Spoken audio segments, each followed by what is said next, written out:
Assalamu alaikum. Muslims all around the world, just hearing what's happening to our brothers and sisters in Palestine cannot but help shed tears. And we should. It's important we don't lose our sensitivity for our brothers and sisters in this ummah, because we're like one body. When one part hurts, the other part hurts. So imagine these children. I mean, I've not even seen many videos, I can't. But we're just reading about it. We know that these children are hearing these bombs. Imagine our children hearing these bombs. So, first of all, we should cry. We should feel that emotion. Because if we don't feel that pain, we won't act. We'll lose our humanity. We'll lose our brotherhood, our deen. Because imagine if that was us. Imagine many of you listening to this, your parents. Imagine your children, that you're kissing them goodnight and you don't know if you're going to see them the next day. Astaghfirullah. Now, we're here in the West. Most of you listening to this, we're in the UK, we're in the US, even you're in Muslim countries listening to this. Most of us, alhamdulillah, we're so safe. We're in peace. Allah, and we have to think to ourselves, what's the hikmah? What's the wisdom? Right? Are we giving shukr? Are we being grateful that we don't have to go through that? Right? I mean, first of all, as a tribute to our brothers and sisters who are being so courageous, remember this verse in the Quran, in Surah Al-Zumar, إِنَّمَا يُوَفَّ الصَّابِرُونَ بِأَجْرَهُمْ بِغَيْرِ حِسَابٍ, that the people who are patient, the patient ones, يُوَفَّ الصَّابِرُونَ, they will be given a reward. يُوَفَّ الصَّابِرُونَ أَجْرَهُمْ بِغَيْرِ حِسَابٍ, that they won't even have to take account on the Day of Judgment. Right? And in the commentary of this verse, it mentions on the Day of Judgment, when we will be waiting on this, for our judgment and waiting for our deeds to be weighed. And then, inshallah, people like these Palestinians, brothers and sisters, they will be, and I want them to, be ahead of me. They will be told, go, don't worry, you're VIP. You're ahead in the queue. You don't need to be held to account. And it's said in the commentary in the hadith that those of us who are waiting still, right? Those of us who have to take judgment, and inshallah, those criminals who are responsible for this, they will wish that they would have their skins torn away with iron nails, rather than if instead of having to take judgment, they'd rather have that, and so they could be have that status of the sabirun. That's how great that rank is. So inshallah, not long away, if they pass away, they will have that bliss to look forward to. And those of us who don't get that rank, we will be in terror on the Day of Judgment. And those who are responsible, those oppressors, they'll be like ants, and they will be trampled upon by the oppressed, inshallah. But I want to finish this on with a message. What do we take from this, right? And I'm not talking about, yes, of course we have to give sadaqah. Yeah? Yes, of course we make dua. Yes, of course we have to raise awareness, right? Because in terms of short term, one of the greatest things we can do in the short term is educate people. Right, so one of the posts I've done recently, one of the best things you do is get statistics, understand the situation. People don't know because of the media. They don't actually know that they're making false analogies. They're saying, oh, Palestine, or ridiculous newspaper headlines like Palestine, Gaza responds with rockets or something. Well, they don't understand the scale of the situation. They don't understand that this is an apartheid regime. This is a horrific illegal occupation, and they're committing atrocities against innocent civilians. Right, and so inshallah we should spread well researched and well explained information and news, and I'll put them in the links.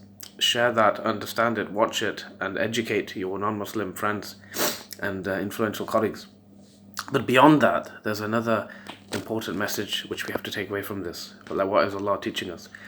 And one of the things which some of my teachers have been talking about is that this really reveals the weakness of the Muslims, right? Unfortunately, right? That this shows you how pathetic we are. That all these Muslim countries surrounding Palestine can do nothing. That all the Muslim countries around the world, whether it be Pakistan as a nuclear power or whatever country, they're absolutely powerless, right? And the reason why they're powerless is, there's various reasons. Part of it is economic capitulation. That we have nooses around our necks because of loans to the IMF, which we can never pay back, right? So that there are those realities, right? But what does this mean for us as British Muslims or American Muslims or Canadian Muslims? For us, the message is that if we want to have any influence on what's happening in Palestine, and not just there, in Myanmar, in Burma, in Kashmir, in Chechnya, and all over the world where Muslims are being oppressed, and in China, if we're to have any influence, right, we have to become people of influence. We have to be strong in our countries. We need to be, and what's the reality? Muslims have the worst statistics. We've got the worst indicators when it comes to numbers in prison, in terms of education, in terms of wealth, right? In terms of public perception, right? We are at the bottom in so many indicators, social indicators. So we need to have a sense of mission in terms of establishing Islam where we are. Only when we do that, only when we are strong, because as Brother Iqbal Nasim, he did an Eid khutbah, right? If you've not heard it, an incredible Eid khutbah. He talked about it very passionately. Like he explained that, that the what's happening in the Holy Land, what's happening, what Israel's doing, what America has helped them do, that's not a result of a few years' work. This is long-term planning going back 100 years. And if we're going to defeat this, if we're going to have change, we need to also think long-term, not just protest and not just getting angry. That's all fine, but much more important than that is what are we doing to create and establish Muslims in strength, right, in this country, right? I mean, media is just one example. It's so important. We need to be cultivating and sponsoring and putting lots of money into media to have, we need to have armies of journalists, seriously, right? And politicians, right? That's where the Muslim community needs to invest its resources. But if all our money is just going abroad, and we're not putting a big proportion of our sadaqah into establishing these institutions, if we don't even have a vision for that, things aren't going to change in the long term. We need to be thinking about our children, our grandchildren. And so, in terms of what can you do, what can I do, that's what we should be thinking. And my take-home message for you today is, as a high-performance coach, as a productivity coach, what I want, and I'm reminding myself this, and for you, is that have a sense of mission. What is your mission? For too many Muslims, our mission is merely to just do well in our job, get a good salary, get a house, get an extension, and that's as far as our vision and mission goes. Just survival. Come on. If we're true believers, right? Allah has promised us in the Quran that if we truly, so many ayahs in the Quran, listen to Iqbal Nasim's talk, he's got the Quran reference, but if you have true iman, Allah establishes us in this world, right? It's not true that as Muslims that we're meant to be failures in this world and then we have success in the next. That's not the model of Islam. The model of Islam is that you have success in this world and in the next life. رَبَّنَا آتِنَا فِي الدُّنْيَا حَسَنَةً وَفِي الْآخِرَةِ حَسَنَةً وَقِنَا عَذَابَ النَّارِ.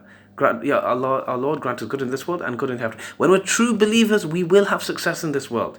We need to show that and live that in our own lives and then as our communities. And so have a vision. Have a vision and a mission as a Muslim. What is your mission? What are you trying to achieve? What are you contributing for the Muslims? How are you helping Islam spread in your community, in your society? And it starts with you, and it includes your parenting. How are you raising your children to be strong, confident Muslims? Are you yourself becoming a strong Muslim, equipping yourself with knowledge of the deen, right? Contributing to the ummah more than just your more than just your job, right? We have to have vision and mission. We have to work together. And we have to strengthen the Muslims in our community so that we have the strength to have more influence on world events. I'll speak more on this topic inshallah in coming days and weeks. Jazakallah khair for listening. Assalamu alaikum.